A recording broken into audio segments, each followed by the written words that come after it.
We are back, and the program you're still watching is Good Morning Sierra Leone, live from the Sierra Leone Broadcasting Corporation. You can also be part of us by joining us on our Facebook page, Slbc Tv, and other social media handles. This is Good Morning Sierra Leone. Yes, Esther? Okay, so we start the program this morning as the government, President Julius Maada under the Youth Employment Promotion and Livelihood Program, has launched tricycles, fishing boats, and grants geared towards empowering rural entrepreneurs and youth organizations.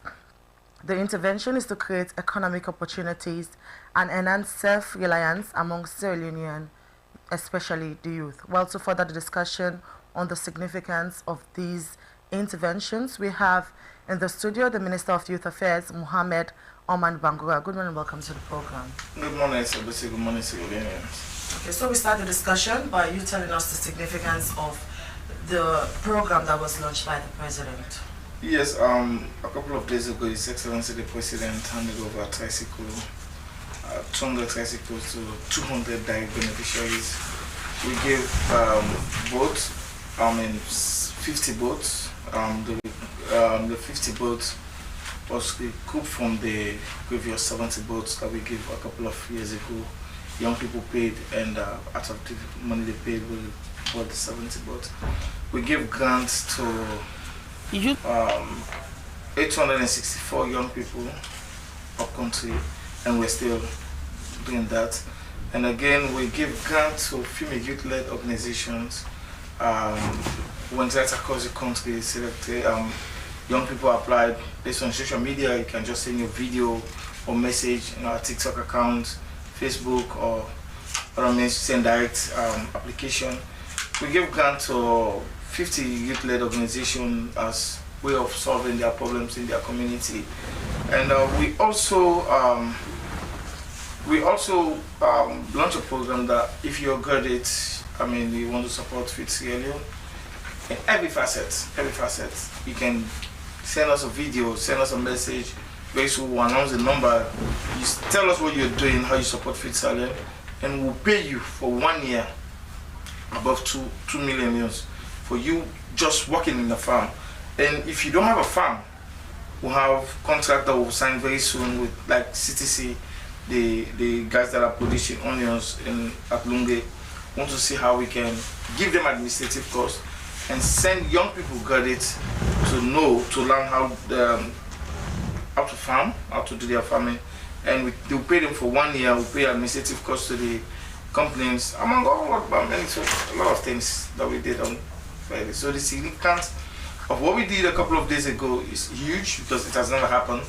And I always tell people that I was here like 4 or 5 months ago when I announced that we've got funding, we're going through procurement process to procure 200 kekes and tricycle, and we're doing all of this. I did explain that, but because people still believe that they know who is what works, it's only when His Excellency the President handed over the tricycle a couple of days ago, everybody started calling that, oh, I want this, I want to be part of it. I said, but why didn't you apply? Why didn't you follow the process?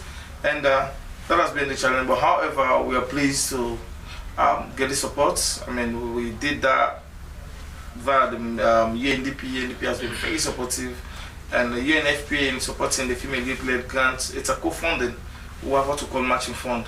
Matching fund is like you bring your money and UNDP bring their own money, match everything together to get one product. This is the first time for government. I find it very difficult for me as a minister to transfer funds from government of Sierra Leone Ministry of Youth account to UNDP account in New York. From New York, they have to bring the money back to support the process. So that one is huge. So tell us through the criteria and the set of youths that are set to benefit from this. We know the age bracket here in Sierra Leone is 15 to 35. Every young person that is within the age of 15 to 35 is entitled. And for the fishing boats, we always emphasize that you must be part of a fishing community. You must have passion for that very aspect. Because when you talk about empowering, if you're not a farmer, you're not a fisherman, there's no way you can take somebody that do not have passion for fishing for him or her to benefit from that scheme. So what we normally do, we go to the fishing community, the 7 coastal districts, we advertise, we talk to them, and we giving them to private sector. Private sector will be the one that will bring the 200, the 1,000 young people, and the 1,820 per boat. So you give it to them, they go fish and they pay. As His Excellency pronounced the other day that they're going to pay 50% of the cost of the actual cost of the boat. So when it comes to the keke, you know Fatima Unimark. We advertise, we have other people that applied, went through procurement process. At the end of the day, Fatima Unimark advertised, young people applied, they went to interview, they did the selection. What we want to do here is to encourage young people to have that self-esteem, young people to believe in themselves, young people to know that they know who doesn't work. When it comes to selection of beneficiaries, I mean, His Excellency the President has always informed us that, look, he's not designing projects for elections. Our flagship program, first time, which has to do with human capital development, most of those kids, those primary school kids that are currently benefiting from the free quality education, they are not voting. But you prepare programs for generations to succeed, to build the self-esteem that has been a long time by everybody. So we want to change that narrative that young people can be self-independent, young people can believe in themselves, that we can do what we want and get what we want at the same time. Now, you kept on, talking about who you know. Because during a vote ceremony or immediately after a particular ceremony, what a lot of people we are talking about was that, or concerns we are being raised as to who are the actual beneficiaries. Some are saying about, these motorbikes or tricycles, we are going to be given or distributed to, Atipikin. No, do you know that's not the first one? No, what I'm saying, this is not the first one. But the thing is that I know you know, because you are the youth minister and you know what people say around. You have your people who go to ghettos, who go to deprived communities, and you hear, you are giving feedbacks. With special reference to some of the things we're talking about. That's the more reason. But the thing is that, what is the assurance about, in fact, those who got those tricycles, are those who genuinely applied and we are, went through the processes or procedures for them to be, to benefit. Yeah, I mean, thank you very much. This does not only happen for the KKs. To surprise you, I went to Mabuka, Tonkolili district specific where I came from, and IDHA, the service provider that did the selection for the grant, they went to Tonkolili, did the selection. The essence of that grant is to ensure that to boost young people that are into business, and it might not be big, that are into business that you receive 4 or 5 million, that would be a huge leap for your business. And when they did the selection, but to surprise you, people don't believe because they say, it's the normal thing. They normally come, they take our numbers, they will not come again. It was only during the training that day, they saw the bank, commercial bank, and the money comes in via Syncopo. You have people that even gave us wrong numbers thinking that it's the same normal thing. That's the problem we are facing, the pulling down syndrome, and people still having that kind of mindset that you don't have honest and sincere politicians. On the KKs, we started, you had the testimony from the young man. We started with 20 KKs. Out of that 20 KK, we had 90% loan recovery. That's the concept that we realized that if we get more KKs, we sell the concept to development partners who say, look, this is a pilot and this is what we've got. If young people could pay back and we'll get more, so if they are saying, okay, the selection was done by Party it's Fatima Unimark Party. What we did is to advertise, private sector advertise that you're gonna administer this process. Sending your bid, you give us bond guarantee. If you take that KK, go give Party, how do you pay back as a private sector? And we have bond guarantee that if you don't pay, your bank will pay back our money. So let's stop the negative insinuation. Let's have that positive energy to say no, people should apply. And I saw videos. People went to their places, their place of Unimark, I think their office is somewhere. People applied. They received huge number of applications. So out of that huge number of applications, they called for interview. After the interview, they did their selection. We have no control over that. The only control we have is to ensure that they gave those kekes to young people. Now, who? Let me complete. Yes. The cost of the keke, the actual cost is 85 million. What we did is to get these kekes for 65 million from Shalima and Kudusu Shalima through procurement process. To say is a sole importer. Instead of us going for more, as you know the tradition, we said let's through the advice of NPPA give this contract to the sole importer. So instead of them paying 85 million, they not pay 65 million. We'll say if not party became, as they put it, if APCB don't they do in 10, 20 years, all the party PK they don't get, then SAP can do all the party PK, then all party PK they don't get, then we move. But I'll tell you, I was not appointed. I'm not a traditional politician. My mom is not a politician. My father is not a politician. I'm SAPP by ideology. His Excellency the President selected me, appointed me to serve young people of this country. He doesn't know nobody behind me. A son of a widow from Aboka. He asked me to serve young people, so, okay, so I'll stick to that. In the area of fairness, because even through the application process and the interviewing, there are people that are there. So in the area of fairness, how would you assure the public that there was fairness in the whole process to ensure that party picking don't benefit? One of the ways is to give that to the private sector. When you talk about logistics, transportation process to get in Sierra Leone, these companies that want those bid are top notch. What we did, we can do private audits. They have their own integrity to protect their companies. So if we decided, we go through procurement process and ask young people, service provider to get this contract, and they themselves are the one distributing it, it's open. Let people come that I do apply, they didn't give it to me, but if you sit and say because I'm a party picking on the other side, I will not apply because I didn't even believe that I will get it, then who do you blame? But the thing is that, we'll come back to you, Mohamed Omar Bangura, the Minister of Youth Affairs, about the distribution of kekes and also financial support, and also boats, fishing boats to young people across the country. When we continue with the program, and the program you're still watching is Good Morning Sierra Leone, live from a broadcasting house in Englandville in Freetown. Well, as you may have heard in the news, the oil insurance company, which has been in existence for 37 years, has been rendering accurate and sufficient services to clients, as well as offers a wide range of insurance products to suit their customers. Incorporated on the 29th November 1986 and started business operations in 1987. Well, in the studios to talk to us more about how these celebrations are going on, we have here in the studios the manager of an oil insurance company, and he is in Kekura Bao. Mr. Bao, good morning, and welcome to the program. Good morning. Now, 47 years in existence, that is quite a long time. Now tell us, how has it been? Running an insurance company in this country, the oil insurance, which has now become a household name. Tell us the things that you can point at to say, okay, 47 years of operations in this country, these are the things we can showcase. Thank you very much.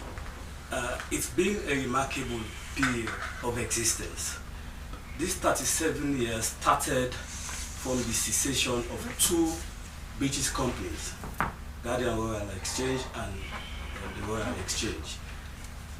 In the 80s, because of the massive devaluation of the Leone, they decided to stop doing business in Sierra Leone. And Sierra Leoneans were working in both companies, both of the British companies. So they chose to form the oil insurance. So like you rightly introduced, that was how oil was incorporated in 1986 and started operation in 1987. So since that year, our foundation have been solid. We've had a good background with the operations we had with the founding fathers who were working with the white people. So we did not sit back. we floated shares, the company had shareholders, increased shareholders, and we have focused on doing insurance, not only the traditional insurance, but we have incorporated into our operation dynamic ways of doing our business. So we've been able to bring on board the traditional classes of insurance, which is motor. Of course, motor is compulsory in Sierra Leone.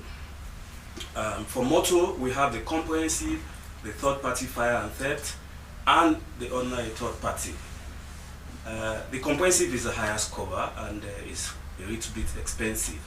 But the advantage you have there, if you're involved in an accident and your vehicle is damaged, if it's a repair cost, the insurance company will bear it.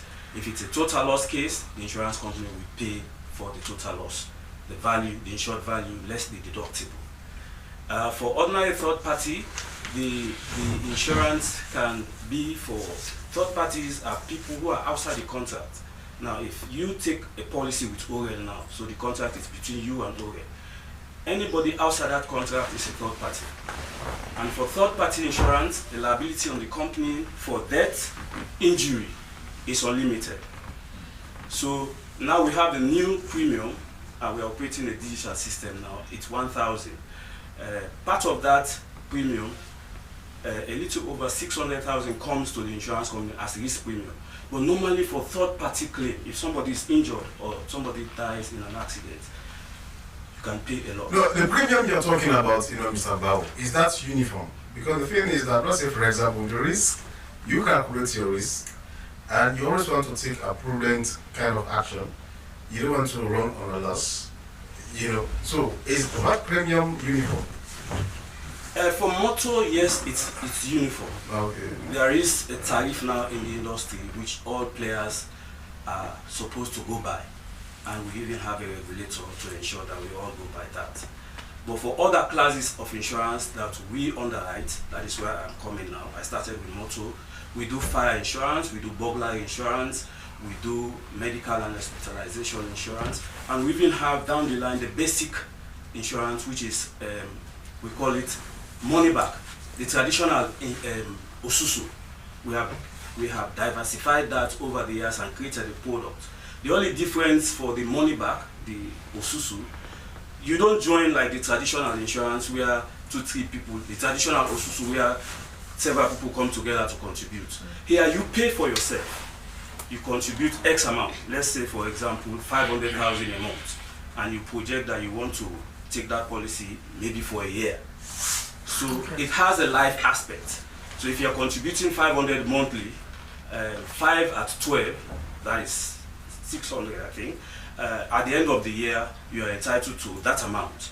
But if from the day you pay that 500, the unforeseen happens, which is death, we don't know when it will occur to anybody, your next of kin is entitled to that principal amount. Okay. So that is the life aspect of that cover. So, Mr. Bao, the idea of insurance, a lot of people don't believe in it. Let us know in the area of you sensitizing the public in most of these things that you've mentioned. How often does Orel Insurance go out to sensitize people so that they can know the benefits of insurance? Yeah, okay, we do sensitization. Now what we have been doing over the years, we have a website, we have the world now, the social media is very interactive. We have a LinkedIn page, we have a Facebook page, and those are areas that we have targeted. In fact, what we are doing now of recent, for the past 2 years, we've even sending topics to schools, primary schools, secondary schools, and universities on insurance, so they too can participate. This year we have a state competition, and the topic is corruption, the cancer of society. Of course, the students have written and it's been marked. So targeting schools and colleges usually helps to create the awareness. Of course, parents are close to their children, and if a child has an idea of insurance, definitely the parents will benefit. Sometimes back, what we used to do, every last Saturday, we engage the radios. We'll be on 98, we'll be on 96.1, and even Slbc.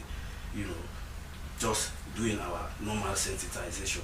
So we know insurance is a little bit technical, and the public perception is not good. So we have not sat on our oars. So. Now, Mr. Bao, there are two things, in insurance, which, but for you, I know the premium is what you largely, have interest in. The premium, what is being given as contribution or, in a way, subscribing to, benefits from your services.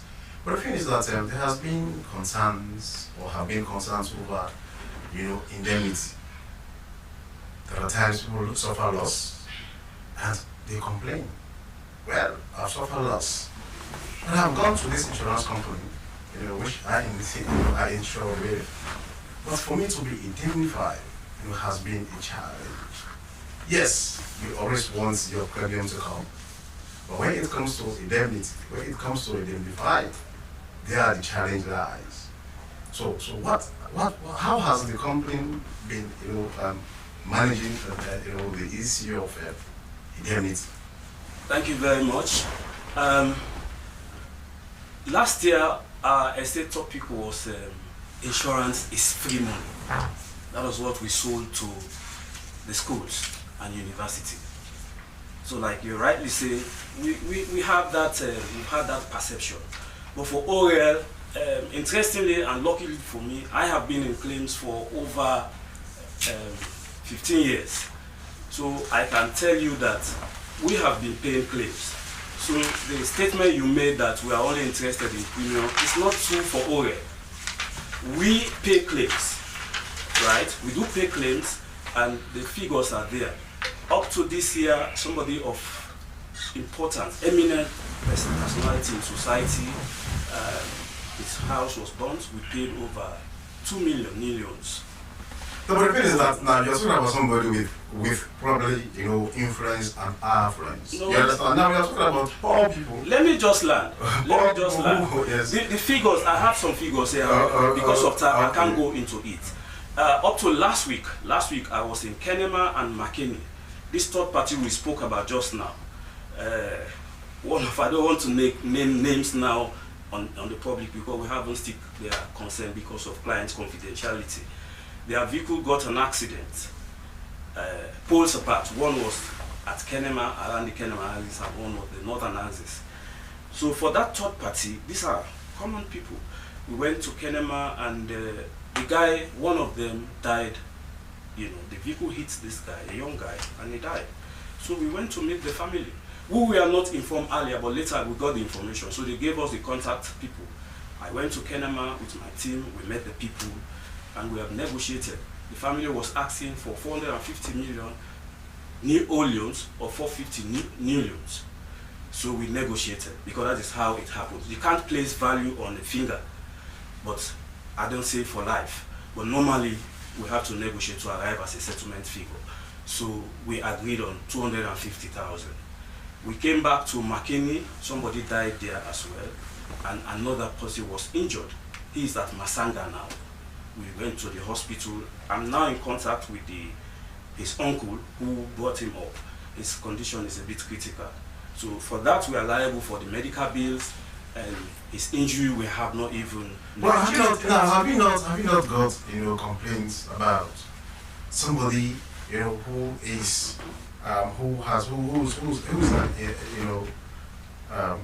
who is in business with you, who has been paying his or her premium? And when it comes to loss, for you to indemnify that particular individual or persons, as the case may be, a challenge or challenges will call. Have you ever, got into that kind of situation where somebody has to say, oh, you have to pay me. I'm going to court. I've been contributing. I've been paying a premium. Why not indemnify me? It does happen. It does happen. It's a global thing. But sometimes where the challenges are, we take it the basic motto because it's compulsory. If, like I explained, insurance is a contract. Now, if you take a contract for your motor vehicle, you opt for a third-party cover, third-party insurance. And third-party insurance, we just cover somebody who's outside the contract. It can be injury, it can be death, or it can be property. And the property damage has a limit. which is 5,000. So if your vehicle is damaged and you are carrying a third-party insurance, and you come now, your vehicle is damaged in that accident, you come to us that we should repair your vehicle. It's only somebody who has taken a comprehensive insurance that should be entitled to settlement for either partial loss or total loss. But if you pay your premium for just a third-party insurance, and at the time of an accident now you want to be compensated for damage to your own car and the third-party aspect, we will say no. The contract we had with you was third-party insurance. It was not comprehensive. So, Mr. Now, when people go for insurance, how much do you explain to them if they got this third party? Because that has been the problem. Most of the people that will tell you insurance, I quote, they're not they pay you money because they will begin to tell you what this third party stuff. So how much of education is done to these people so that they can understand with regards to third party? We do. Even when you go to the understanding is the problem, because most people will tell you the insurance company, they will not pay you because of this third party thing. I actually agree with you, but we are making the effort. When you go, if it's a new business, at the time you are completing a proposal form, right? That is where we establish the contract. You get your detail about your vehicle, what you want to insure. There are questions on that proposal form asking you the type of cover you want, and somebody will always explain. So the person will select basic third party, not comprehensive. You get me? And at the end of the day, like you are saying, that is where the thing comes. Even we do our policy documents upfront. You issue policy documents to people, they will just put it down. Some people will read and ask questions, which is very good, right? But these are always some of the challenges, like you have said. Even now, as at date, we used to write stickers, right? And we have a digital system now for the motor industry. We have to stop that because people were faking stickers.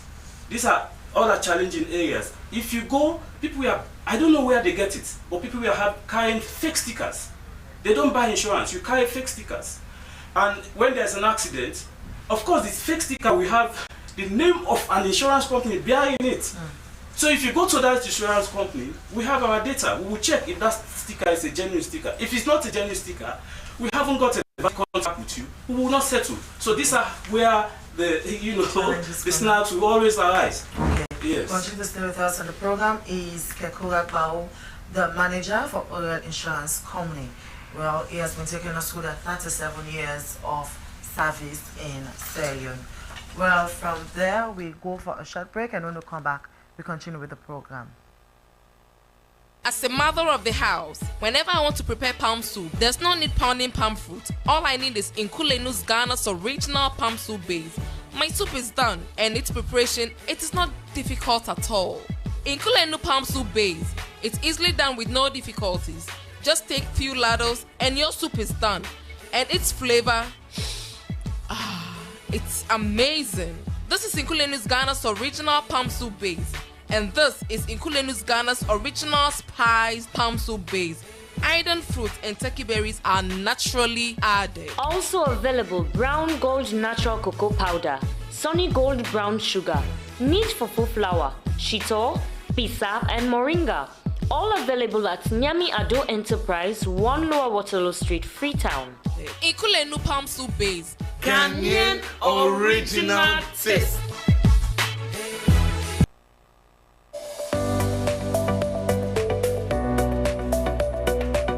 European Union and Salon don't they work together for bring developments for long term now. So today, within a central Freetown, for fenotweting saloping for the no but European Union. Well, I know say they for help people. I don't know anything about European Union. I know say he affiliated with European countries then. Nothing. Then they deal with peace issue. I know it's not a company, first of all. I think that's all. I just know it's not a company. If you get opportunity for ask the European ambassador on a salon question, what's your question will be to them? I will ask her waiting it is when I can do in this country, and if you go better with country as a whole. Okay, waiting una dey but waiting una dey do na how una dey help the salon community. The European Union is a political and economic union of 27 member states. The European Union has converted Europe from a continent of war to a continent of peace.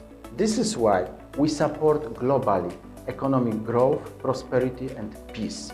And this is also our offer towards Sierra Leone and its people. You don't ready for deposits and win big with EcoBank? The Kapujensky promo don't come for you. Usai will reward you for every deposit, every new account, and every transaction. For the part of this, save up to 6,000 new leons for the part of the twice in a month draw. Or for the grand prize, save up to 10,000 new leons. You can also perform at least 4 transactions na any of the digital platforms like the mobile app, USSD, or EcoBank Online for qualify for the draw. Transact na any express points and watch your chance for win go up. So no waste time. Start today. Deposit, save, and become the next Jensky man with EcoBank Kapujensky. Usai the more you deposit, the more you win big. EcoBank Kapujensky. Now money we the give EcoBank. A better way, a better Africa.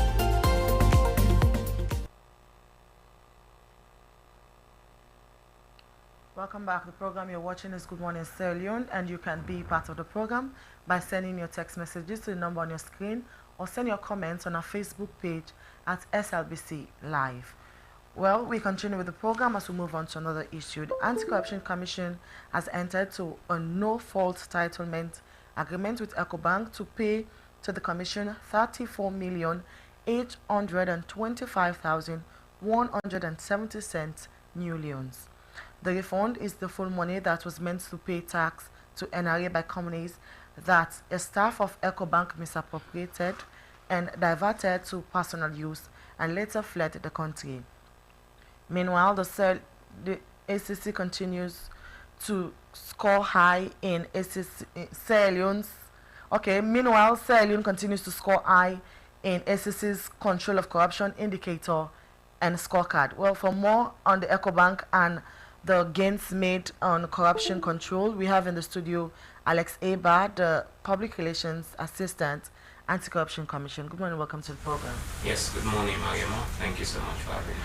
We start the conversation with the EcoBank. So how did the ACC reach to the conclusion that they have entered into a no-fault titlement agreement with EcoBank?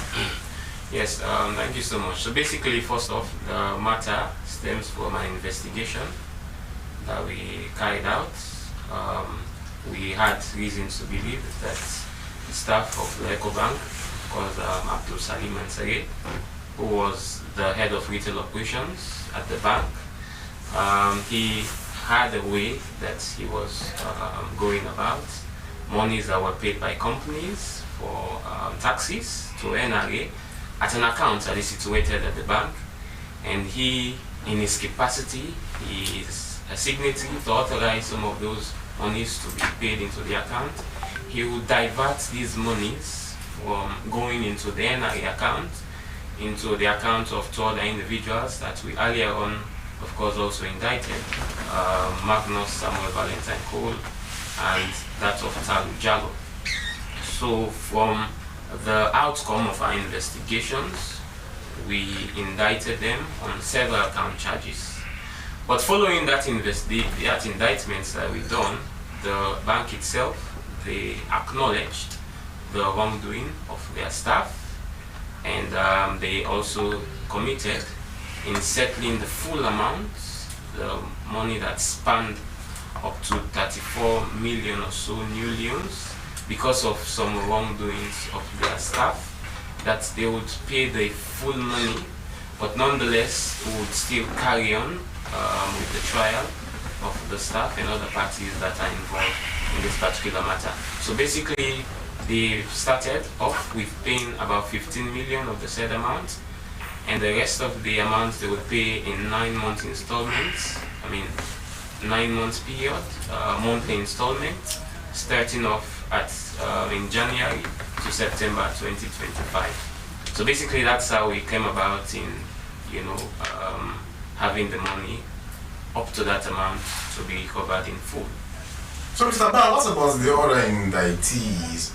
You mentioned two names just now. One Mr. Ba, one Mr. Kuroso. What's the other guy's name? So yes. So now let us know, as we speak, in as much as yes, the bank has agreed to pay the amount involved. What about those other indictees? What is going to happen to them? So the terms... Because according to our understanding, the prime suspect has escaped. He has run away. He's no longer in the country. So what about those guys? Have they been arrested? Or let us know the state at which the investigations are right now. Yes, so first off, the prime suspect, Abdul Salim Ansari, is right within our grips. No, he has been arrested. He's within our grips, and no, he's currently within our grips. And he would be arraigned to stand trial on the count charges for which he has been indicted, together with the other two persons, Magnus Samuel Valentine Cole and another Talu Jallo. So basically, the entire scheme was masterminded and machinated by Abdul Salim Ansari. He is the head of the retail operations. He has, in his capacity, can authorize the payment of these monies as taxes from other separate accounts directly into the EcoBank account. So he masterminded this scheme, and he had those 200 individuals who are just ordinary people that have bank accounts with the bank, and those monies were redirected into the accounts, and they withdraw, and of course they will have. That is quite a huge amount, Mr. Barr. Take into consideration, we're talking about 40 million old news, right? So we're talking about 40 billion or so. No, 30 billion old news. Yes. Yeah. So which means that is quite huge. Now the bank has paid 15 million new loans, yeah, and they've agreed to pay all the money. Now those people, from whom these monies were taken from, were extorted in a way. Those monies were converted or companies. What is their case? How did they come to know that in fact that was exactly what was going on, at EcoBank? So we understood, based on our investigations, that monies that were paid. So companies, what used to happen, several companies, they would pay their monies from other accounts that they have from other banks, and they would do it from by signing of checks. And when they would sign these checks, they would be rendered as checks that cannot be scanned by Abdul Salim Ansari. So instead, they would ask for a direct transfer from other banks.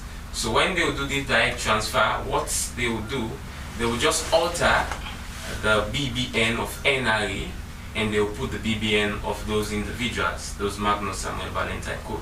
So basically, without even the knowledge of these companies, they, as far as they are concerned, they've paid their taxes. So they will alter. It will be in NRA name, the account's name. So it was. So in other words, so Mr. Bar, so it was NRA, which came to know that such and such, we are going on in the bank, and not necessarily the companies. Is that what you're saying? No, we got to understand, we got intelligence. Okay. So who gave you, well, probably you're not yes, to give your tip off. But I don't know, what has been the role of the companies themselves in all of these? Yes, we investigated, and during the scope of our investigations, all the individuals, all parties that can provide to us useful information, definitely they provided to us, and they supported us. But it would also interest you and viewers to know that the actual amount, based on even our press release earlier on when we indicted, was around 17 million euros, the earlier amount. Why it was that amount? It was in fact based on the evidences that we were able to adduce, that we knew that if we go to court, we had stronger reasons, or we had stronger grounds to have judgment in our favor. But commendably so, when the bank acknowledged the wrongdoing one of their former staff that led to this huge loss that the country suffered, they agreed to pay, and we widened the scope to include the entirety of the sum, whether or not we had stronger evidence on the other amounts. So that was why the money spanned up to such staggering amounts, which they have agreed and consented to pay, just as part of their commitment Okay. Continue to stay with us on the program is Alex Saver, the Public Relations Assistant for the ECC. Now we'll bring you in Minister of Youth Affairs, Mohammed Omar. So this, considering the current state of drug abuse and all the challenges youth are faced with, what difference will this program launched by the President create in the life of youths in the country? Drugs and substance abuse has been a challenge right across the world. Just in case you don't know, Africa, what we are facing today, we have what we call a youth bulge. Youth bulge, it means you have more young people down now than ever before. And social media has got its negative and positive things. So young people tend to explore, young people tend to do their own chemistry, you know, among all other things that come in. So it's just to communicate to those vulnerable young people to say, you have a chance, you have a second chance of revamping your life.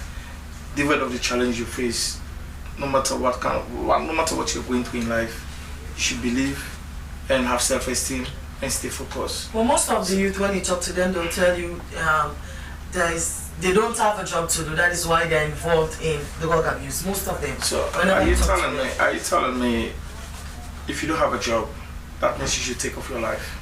Because those synthetic things that you're taking has a tendency of taking them off on earth. So what we are saying, no matter the challenges that you're going through, we've been through struggles, 11 years, the entire nation stands still. We've gone through a whole lot. No amount of challenge, no amount of struggle that you're going through will take you to drugs and substance abuse. On the area of the opportunity given to young people a couple of days ago, what we are saying is that most people that are grumbling, asking that, oh, it's party picking, it's party picking. Do we have the time to ask them if they really apply? Maybe no. If they apply, do they fit the criteria? Maybe no. And I challenge you, if anybody comes out today and say, I do apply, especially for the grant, the $80,000 grant we give. If somebody comes out and say, I do not get this because I belong to party X or Y, I'll resign my job. It's a huge challenge. What is the biggest challenge we normally face in the youth sector is that young people don't still have that self-esteem. Young people don't still believe that I can apply and get something. You know, so we are saying, no matter what, when you see an opportunity, go for it. So how do you broaden the space? Because not all youth in the country are educated, and not all of them know that how to do this application stuff. No, so how do you broaden up the space for this side of it? Social media now, you don't need like the grants we give. You can send your application in Mendy or Tingley, in whatever. You can send an audio. We use that audio. It's not just the ministry, mind you. We have development partners. And besides, again, we encourage the private sector. It's not just the ministry that is doing the selection. The ministry is providing supervision to this private sector, but allowing the private sector to do the, mind you, this is not a grant that we are giving to these young people. It's a loan. So which private sector will take the risk to give this loan to somebody that you know will not pay? And at the end of the day, you, the private sector, will end up paying for that individual. So the insinuation, the struggle that, oh, it's party picking, it's party. Let's take out the risks again. Which private sector will take the risks to give these loans to young people that they know very well they will not pay? Rather than saying, no, I need to give an individual that I know will pay me, and I got my 7% at the same time, pay back to government and government recoup. Yeah? For instance, the grants that will be given for the private sector, the young people that will support Sierra Leone. Now the advert will be out. How many young people will apply? No, let's use social media to our advantage. We sent out, if you go to my TikTok account, my Facebook account, UNFPA TikTok account, UNFPA Facebook account, these are adverts we sent like 3-4 months ago. But people don't apply. Those that apply go to screening test, come to interview, put you in front of a panel of reputable Sierra Leoneans that you come pitch your idea and they're convinced. It's not the ministry that signs that. And after that, you see, yes, we agree to this, we agree to this. We recommend to the ministry and the development partners. How do we get ourselves? Okay, now let's talk about, because the thing is that now you've given these model or tricycles, keke, and boats, and also monies to these young Sierra Leoneans, yes, which is good. But the thing is, let us do a flashback. This is not the first time, the government is helping young people in this country.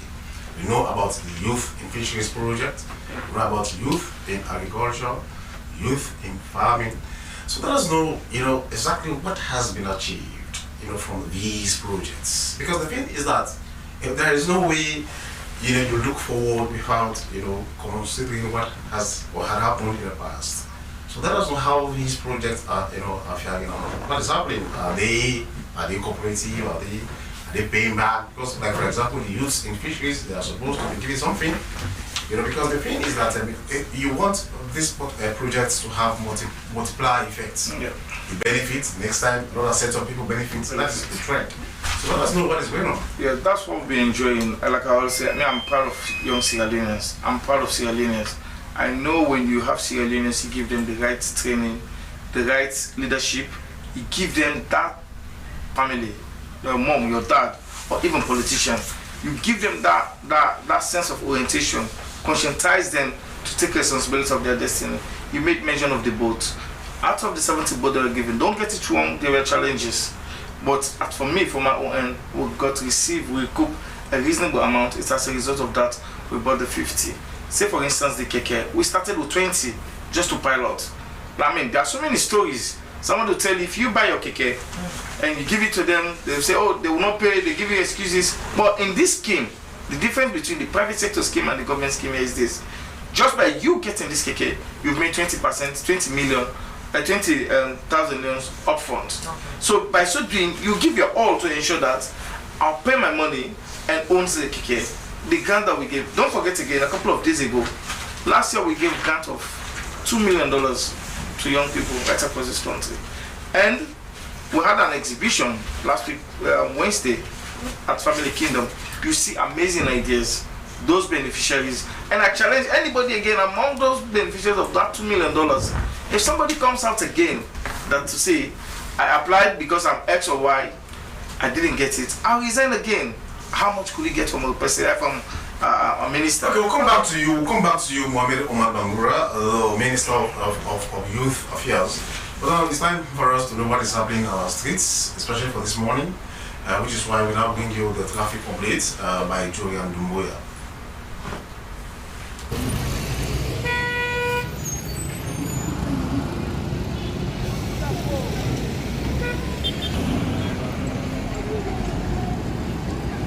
Good morning, viewers. This is traffic update at Calbaton, the far east end of Freetown.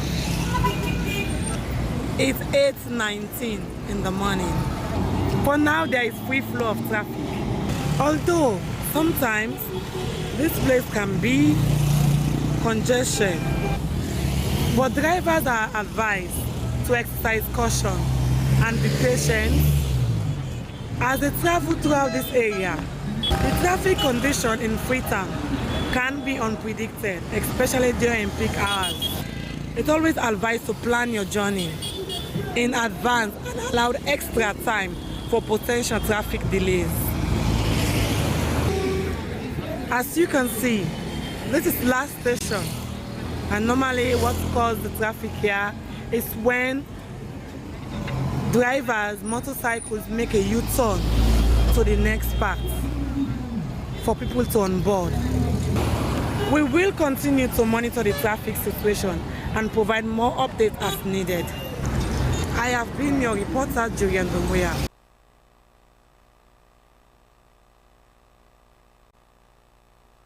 We are back, and the program you're still watching is Good Morning Sierra Leone, live from a broadcasting house, New Granville. Well, it's not time for us to go through our local tablets. Well, we go through the headlines, because if you want to know detailed information about what is happening in the newspapers, you have to go and buy your own copies. But then, Esther. Okay, so our first speak here this morning is the Awareness Times newspaper, and its banner headline says, as President Bio and his trade minister text to say promised more goodies, iron rod, nails and binding wires factory opens. Vault and Skybank team up for financial inclusion in Sierra Leone. For more on that, you're going for Awareness Times newspaper. Well, I have here with me the Calabash. The Calabash says Jabba holds high-level meeting to tackle financial crimes in West Africa. NATCA celebrates major win as Sierra Leone and Guinea forge new telecoms alliance. Sierra Leone excels in MCC anti-corruption ranking, achieving 74% in 2024. Leon Rock unveils $150,000 sponsorship for 2024-2025 Premier League. Well, Health Minister receives its first ever locally trained neurosurgeons and also other medical professionals. These are some of the stories you can see in the Calabash newspaper. Our next speak here is the Global Times, and the banner headline says, First Lady to host former president's wives. Under President Bill, first ever iron rod factory opens in Sierra Leone. Chief John Abu appointed Resident Minister South, and police raid Kush factory. More on that going for Global Times newspaper. Now, the Standard Times says, well, three prominent sisters unite. Well, here they are talking about Madam Fatima Biu, First Lady of the Republic of Sierra Leone, well, the wife of former President J.S. Momoh, and Satu Jabi Kaba, former wife of, wife of former President late Amarty Jan Kaba.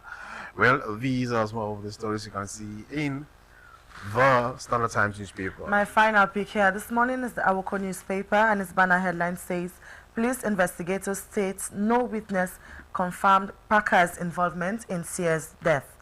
MCC scorecard 2024 to 2025 progress in governance, challenges in economy, and 4 steel factory commissioned in Port Loco district. And finally, Statistics Sierra Leone welcomes new census technical advisor ahead of 2025 census. Well, and finally, I have here the Premier News newspaper, and these are some of the headlines. And it says, Sierra Leone urges miners to boost $5.9 billion renewable energy plan.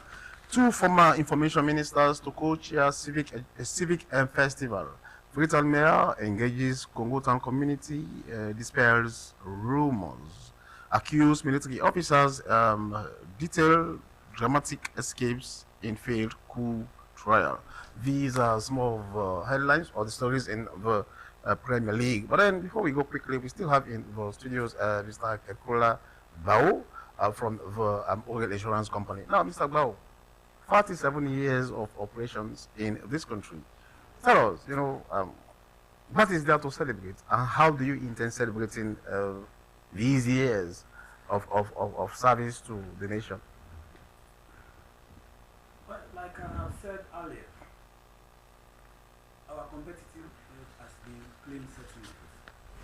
In fact, before I delve into this matter, I just wanted to update you that our claim settlement is not discriminating. As long as you have a contract with us, your claim is genuine, we will settle.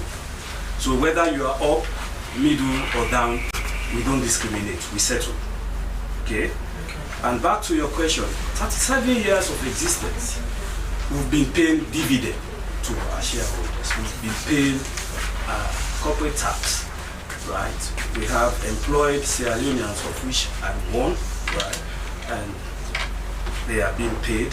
So let us know, what are the activities? What do you mean? You have to be very brief because time is not enough. Yes, okay, I know. For 37 years, this November month, what we have decided as management, because the company was incorporated in November 1986, we are going to we are going forward, we are going to always observe November as a month for Orient. But like you asked, what we've been doing in the past, we will intensify our corporate social responsibilities. So we don't just take, in as much as we pay claim, we have to give out. Okay. Yeah, so our target groups has been like the age home at Grafton, and even we sponsor volleyball team and less popular sports in Sierra Leone. So we give out back. We give back to society as well. Many thanks there to you, Mr. Kekola Bao, the manager of the insurance company. Now, Alex, let us bring you quickly. So, in 30 seconds, tell us what Sierra Leone scored 74% in the fight against corruption. What does this improvements mean for the ECC? Yes, it is a validation that indeed the strides we're making in terms of fighting corruption, we're making progress. We are, having the dividends in terms of the commitment earlier on that was made by His Excellency the President and all of the reforms that were made. Mind you, this is 7 consecutive years, chronicling unprecedented successes in fighting corruption. It is no mean feat, and it tells us we're doing a lot, but of course we have to do more.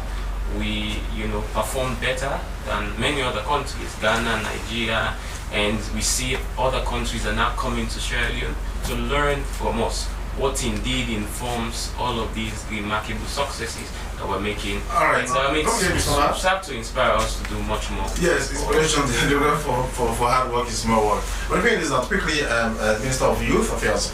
Now, what's your message, especially to youth, especially reference to Kush? Because all of us know how Kush is damaging the young population of this country. You move around, you see, very young people who are supposed to be in productive activities, dying on a daily basis. You see them doing virtually nothing. If there's no way they can contribute to society, what's your message for them? And for those who are bringing in this Kush and even manufacturing Kush in this country, because a few days ago we know what happened at Freetown when a Kush manufacturing factory was uncovered or discovered, as the case may be. What's your message, quickly? Yes, I'll take this opportunity to talk to Sierra Leoneans to know that I'll start by the opportunity given a couple of days ago that it's not enough. We are aware that there is a huge gap and we'll do more. But however, for the young people that are taking drugs and substance abuse, to their parents, everybody should know that the only way we can succeed in the fight against drugs and substance abuse it has to be community owned. Parents should take responsibility. Young people should take responsibility of their destiny, no matter the challenge that you're facing today. There will be a better days ahead. And if you decide to win your life today, when you have that client call that will change your family story, that will change your story, and you are not in position to take the leadership, to take responsibility of your own life, you get yourself to blame. As a young person, you have the energy now. You have all what it takes to change your own story. Don't wait until you make a U-turn, then you start blaming government, start blaming your parents for things that you know very well you can do for yourself. So on that note, I want to thank each and every young person. Let's continue to do those that are importing or manufacturing. So they are also part of the you see, the police are doing their job. Some of these drugs and substance abuse are self-made. So most times, in as much as I'm hitting the importers, we know synthetic things that they are bringing, and the police are doing well. It's tough. You have over 40,000 border crossing points, Guinea, Liberia, and other areas. So what we are saying, let's take community ownership. If you know there is somebody doing XYZ that is harmful to society, report to the police. All right, okay, thank you so much. He is Mohammed Oman Bangura, the Minister of Youth Affairs. And that is how we say goodbye. It has been good morning, Sierra Leone. We came to you live from the Sierra Leone Broadcasting Corporation. But then before we go, I want to inform our viewing public that we shall be joining our outside broadcasting at Parliament, in the Way of Parliament, for live coverage on the ongoing debates on the 2025 budget and also government economic and financial policies. Okay. So shortly after this program, we shall be joining our team at Parliament. But that is how we say goodbye. Many thanks to the entire production team. I am Sheikh Usmaila. And I am Esther Sako. But before we go, we have to wish very own producer happy birthday to one of Slbc's finest television producer and the producer for our Good Morning Sierra Leone program, Daphne Zainab Kamara. You're one of a kind, a sweet, loving and accommodating human. We pray that God Almighty grant you all your heart's desires. Happy blessed birthday to you, Daphne Zainab Kamara. Well, that's our end Good Morning Sierra Leone. I have been Esther Sako. Goodbye. Oh, I was broken, I was weak. Knees down low, I couldn't speak. But in the shadows you came to me, lifting my spirit, set me free. Jesus heard my cry, he heard my pain, washed my sorrows in the healing rain. He took my heart, held it close and tight. Jesus heard my cry, he gave me life. In the valley where hope was gone, thought I'd never find my way back home. But mercy found me in that empty place. I felt your love, I saw your grace. Chains they broke in peace like the sea, rushed through my soul and carried me. Now I'm singing, Lord, I testify. For every tear you heard my cry. Oh, I was broken, I was weak. Knees down low, I couldn't speak.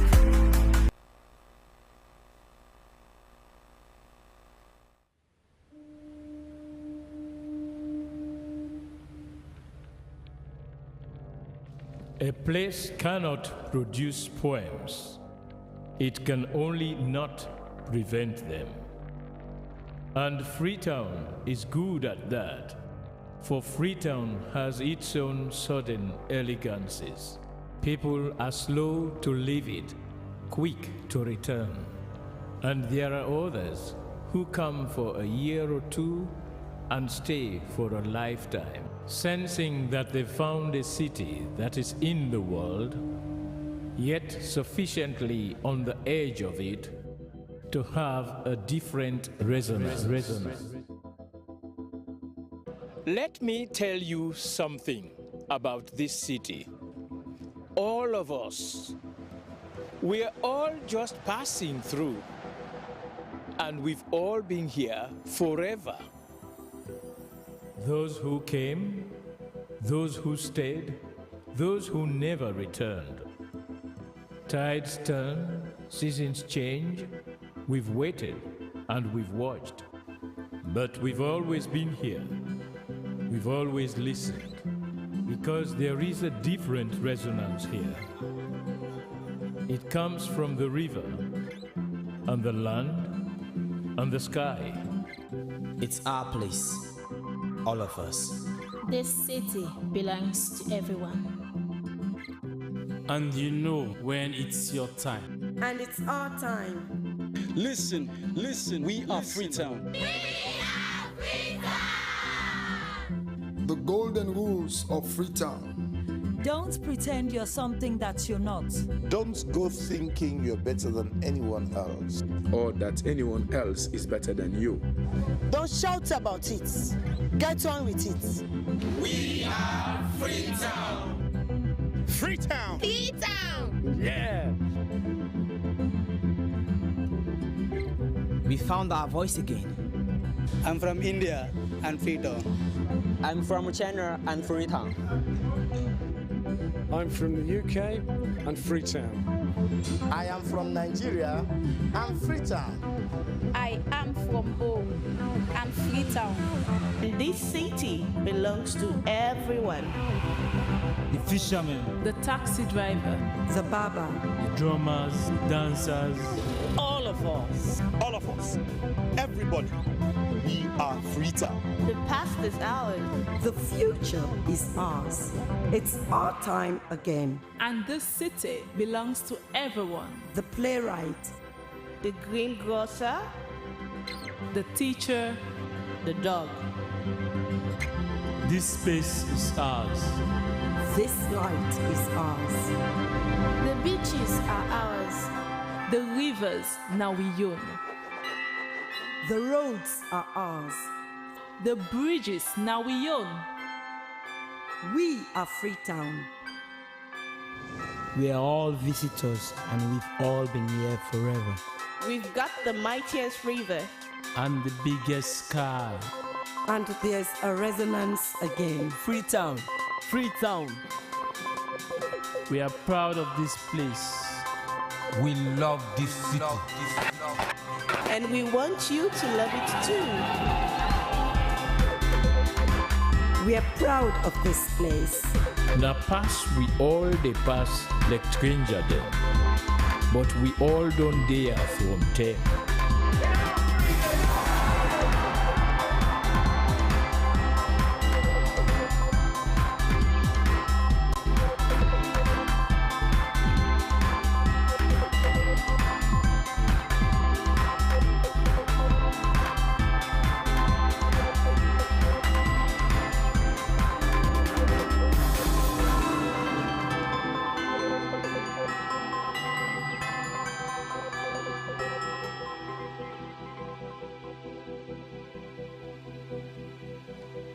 Come here and you'll feel it, that end of the line sense of freedom. Say yes to Freetown. Say yes to freedom.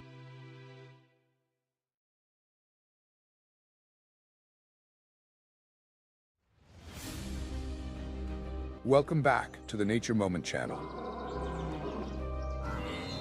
In the enchanting landscape of vast grasslands, a vivid scene unfolds with massive herds of animals moving in perfect coordination. Stealthy predators lurk in the shadows, creating an eternal battleground of survival, revolving in an endless cycle.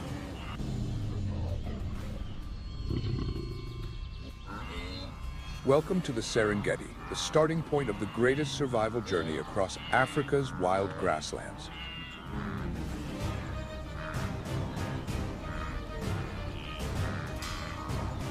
Here, millions of prey face the toughest challenges: hunger, drought, exhaustion, and relentless predators. The survival race has begun.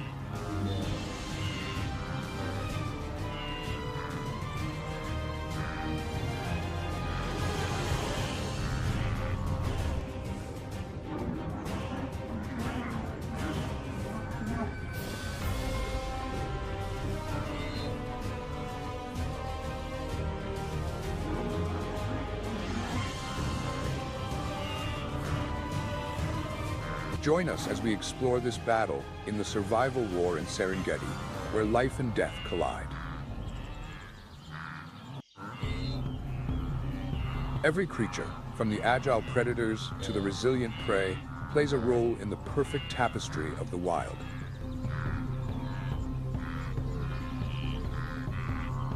On the grasslands, the rhythmic sound of hooves echoes as a signal of the impending clash between hunter and prey.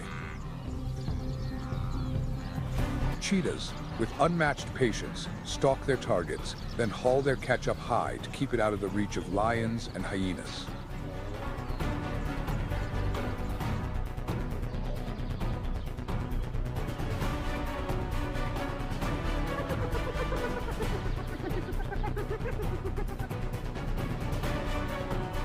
The cheetahs strike like arrows towards their prey, but victory is often just a fleeting moment.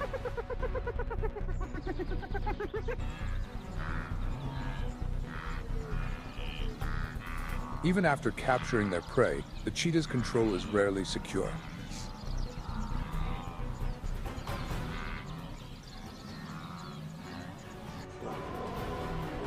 Meanwhile, the lions seize the opportunity amid the chaos to ambush their prey with strategic precision. They lead the antelope and zebras into narrow grass corridors, cutting off their escape routes. The chase begins, with the stronger animals pushing forward, while the weaker ones risk falling behind.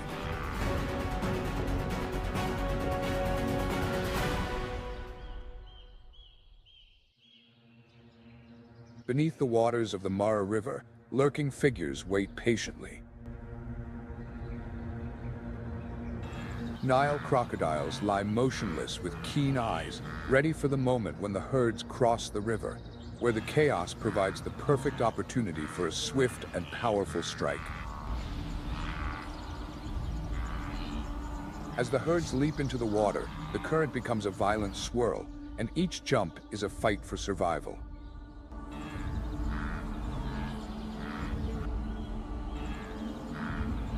Every escape from death brings them one step closer to survival.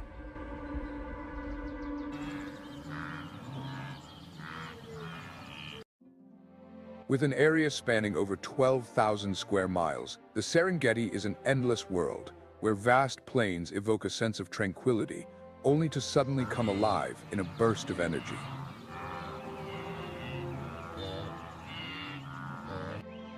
Millions of gazelles, zebras, and smaller animals like Thompson's gazelles begin their arduous journey across the Mara River, facing the harsh challenges of the wild. Each step of the herd carries the threads of a delicate ecological web, from the cool forests by the riverbanks to the waterlogged marshes, from the expansive grasslands to the dense woodlands. Each area is home to hundreds of bird species and 70 species of mammals.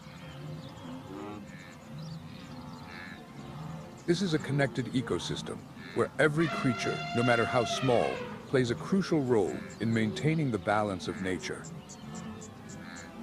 The wilderness here is not only a battleground for predators like lions, leopards, and hyenas, but also a place where fierce natural battles unfold with every migration. They create a dynamic, colorful picture, both graceful and intense, reflecting the majestic beauty of one of Africa's 7 natural wonders. The western region of Serengeti National Park is home to the Serengeti Forest ecosystem. This land, with its blend of vast grasslands and sparse woodlands, creates a unique and vibrant natural landscape that stretches for thousands of square miles.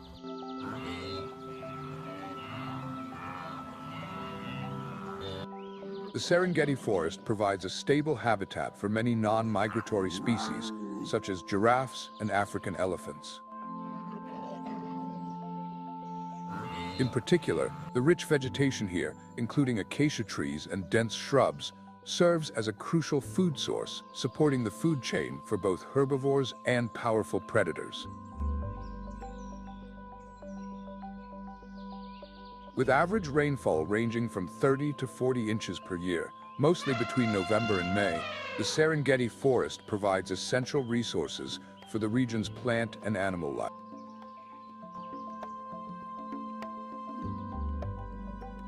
The rainy season brings lush green grasslands and thick bushes, providing food for herbivores like giraffes and water buffalo.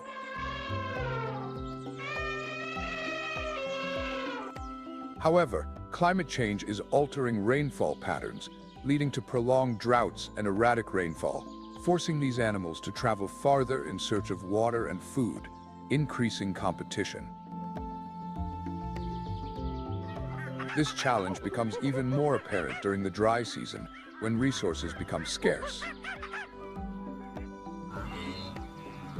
The herds of water buffalo must compete with one another for patches of green grass, while giraffes use their height to forage for food in the tree canopies.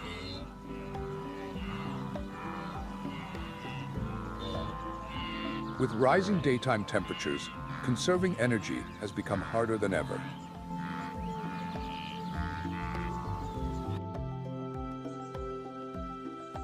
Changes in the rainfall cycle not only affect the Serengeti forest, but also extend to the Mara, forcing herbivores to adapt to an increasingly harsh and unstable environment.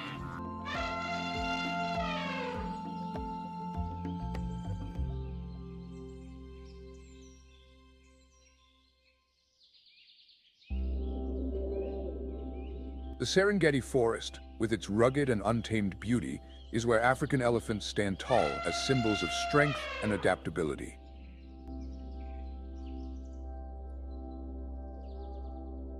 Standing 10 to 13 feet tall and weighing up to 13,000 pounds, African elephants are not just gentle giants. They also play a crucial role in maintaining the balance of the ecosystem. Over 5 million years of evolution have left a unique mark on their bodies, with large ears like fans that help dissipate heat under the harsh Serengeti sun. Living in a harsh tropical environment, African elephants move in small herds, crossing the Serengeti forest in search of water and food. During the dry season, they search for rivers like the Grumeti or dig temporary water holes, not only for themselves, but also for other species that depend on this vital resource. The vegetation in the Serengeti forest, including iconic trees like acacias and kora trees, provides essential nutrients for the elephants. An elephant consumes an average of about 300 pounds of food each day, sustaining its massive body while also creating space for other animals to graze. Each step they take creates trails through the forest, encouraging the growth of low-lying plants and providing shelter for many smaller species. However, climate change is presenting new challenges. Prolonged droughts and irregular rainfall force elephants to travel further, increasing competition within the food chain. Despite these challenges, the presence of African elephants remains crucial, as they play an essential role in maintaining the nutritional cycle. Elephant dung not only acts as a natural fertilizer to promote plant growth, but also ensures that the Serengeti forest continues to thrive.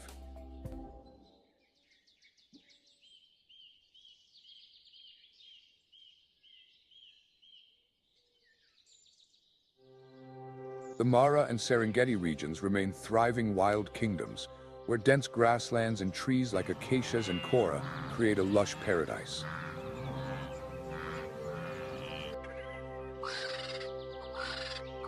African buffalo, with their muscular bodies and helmet-like curved horns, stand firm in the wilderness, ready to face predators like lions.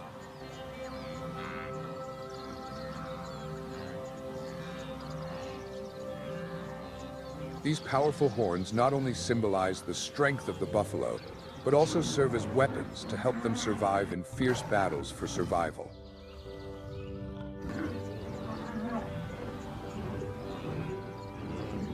In each herd, the strongest individuals lead, forming a living fortress that predators find difficult to penetrate.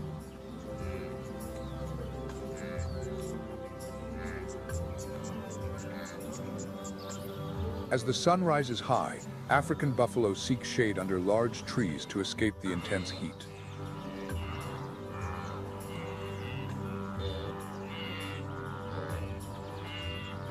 When in need of food, they move in large groups to the vast grasslands, not only maintaining their diet, but also managing the surrounding vegetation.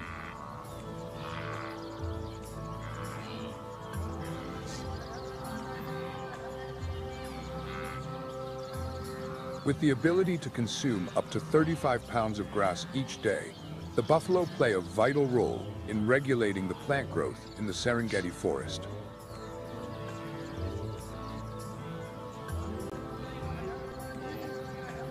They graze on grass and shrubs, clearing space for smaller plant species and encouraging biodiversity.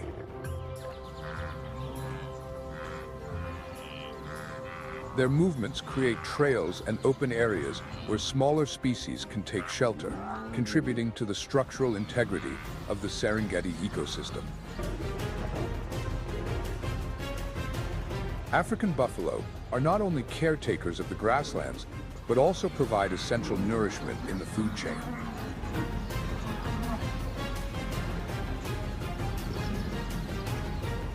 While adult buffalo are rarely threatened due to their size and strength, young calves are often targeted by hyenas and lions.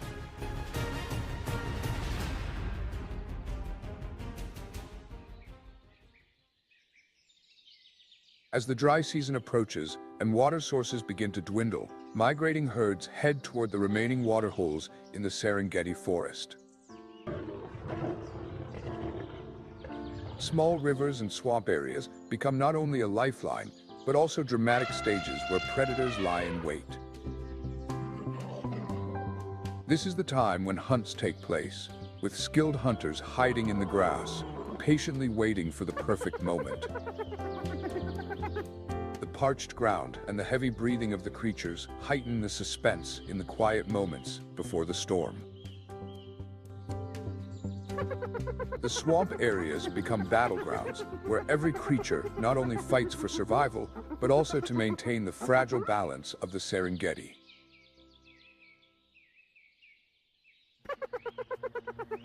Predators, in addition to their strength, must rely on endurance and adaptability to overcome the endless challenges of nature.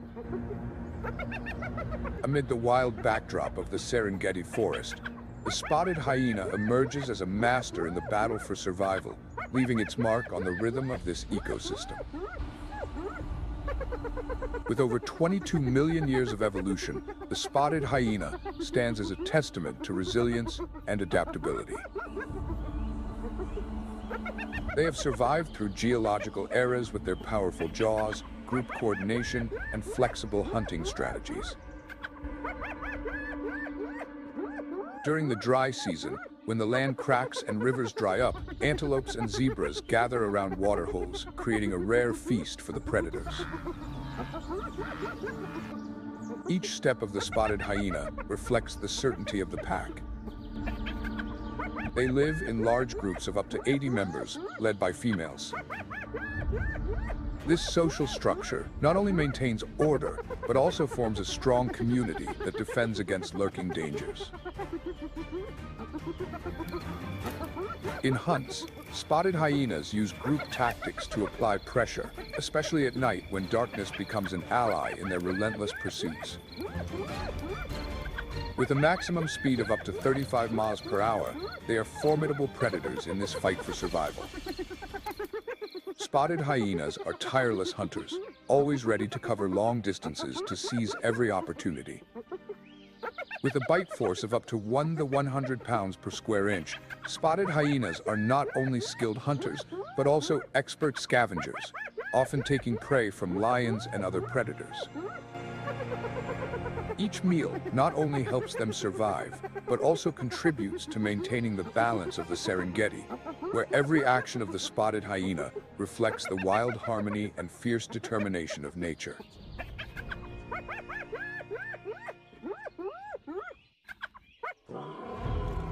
The Serengeti is home to around 3,000 lions, one of the highest lion densities in the world.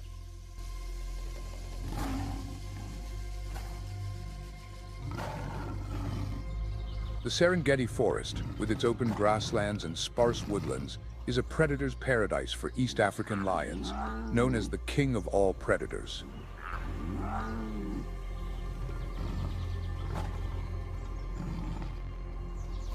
Over 2 million years of evolution, East African lions have developed the optimal physique to survive and hunt across vast grasslands, interspersed with low clusters of trees.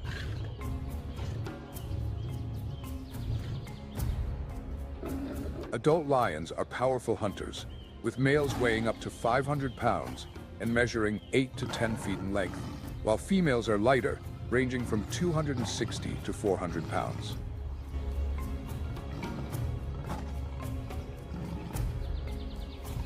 The thick mane of the male acts like armor in battles, symbolizing strength and attracting attention in the harsh environment.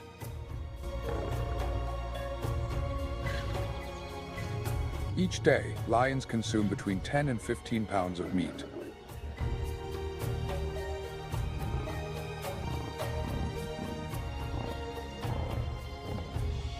Instead of long chases, they prefer ambush tactics, relying on sophisticated hunting strategies.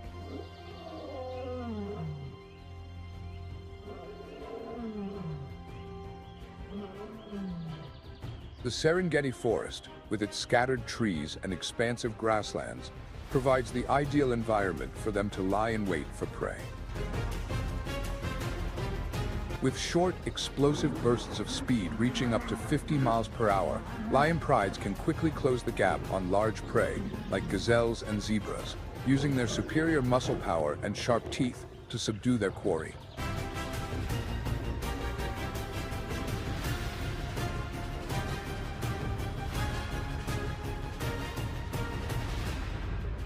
However, challenges are always present.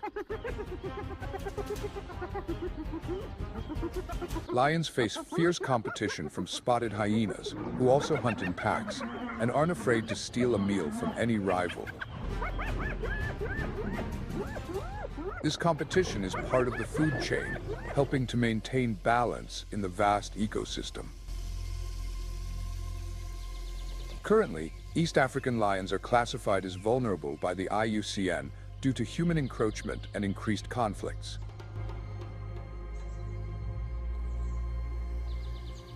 Their decline threatens the entire Serengeti ecosystem, as they are not only top predators but also ecological symbols, embodying the relentless life cycle and the enduring vitality of the natural world here.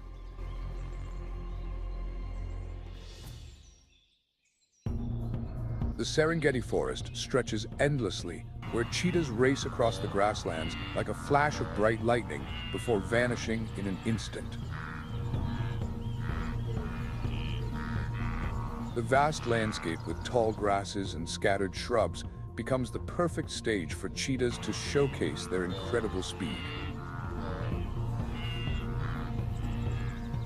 3 million years of evolution have shaped their sleek bodies, optimized for agility rather than strength.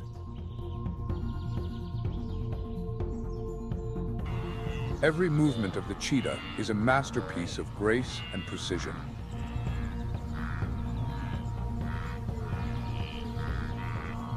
The life of a cheetah differs from other predators. They don't roar like lions, nor do they live in large prides.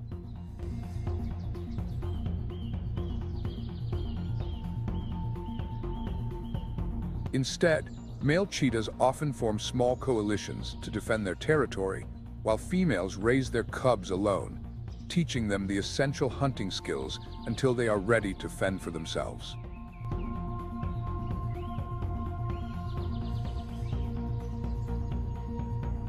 When the soft sounds of birdsong or calls echo across the grasslands, it is a subtle connection that transcends the powerful roars of lions, creating a magical pause in the wild